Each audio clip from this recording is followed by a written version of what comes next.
The guy popped an ice cube into his mouth, but oddly enough, after a few licks, he just spat it out. He then rubbed it on his lips before taking a bite, but he chugged the last bits of ice straight from the Molsfide. Without thinking, he stuck his head into the empty fridge, ignoring the chill. He quickly scraped the ice off the walls, eagerly shoving it into his mouth. The crunchy texture and chill made him want even more. The thin layer of ice on the divider didn't let up either. He used his fingers to scoop it all up and sucked it in like it was candy. He licked the partition until it was as smooth as glass, and when there was no more ice left to scrape, he lay back and shut its eyes and wished he could stay in the fridge forever. But almost right away, he started crying like a baby, as if he'd been mistreated. William had been stuck in the mansion for 2 days and nights. If he didn't find a way out soon, things were going to get pretty dire. He would perish from thirst before hunger. But as a seasoned thief, he finds himself unable to do anything about the mansion he's trapped in. This mansion is perched 100 meters in the air, and he's stuck there because of a glitch in the security system. Surrounded by bulletproof glass, the wooden door was his only chance to escape. He started to examine it, discovering a fairly sizable gap, and then began to dig into it with a knife. In a big chunk, he was so pumped he started chiseling the door even faster.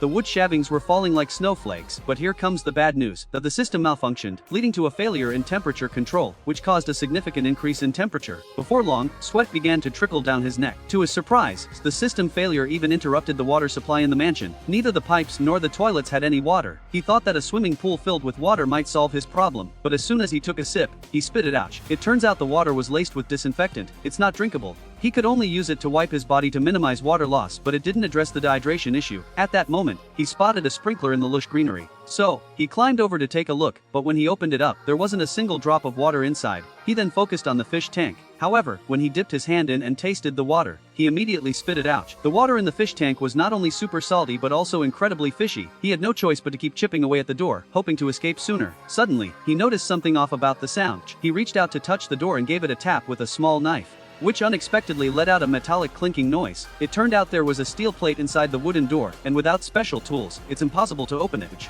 All of his previous efforts were for nothing. The only option he has left is to leave his partners behind. He kept calling late into the night, but there was no response on the other end. Sure enough, accomplices abandoned him to save themselves. He ultimately decided to turn himself into the police, out of the blue, and the phone wasn't working, and the computer on the desk was merely for show. It felt like everyone had abandoned him in the Saigon, with no way out his mansion. At that moment, he suddenly got up. His eyes were locked on the skylight in the ceiling, and an idea struck him.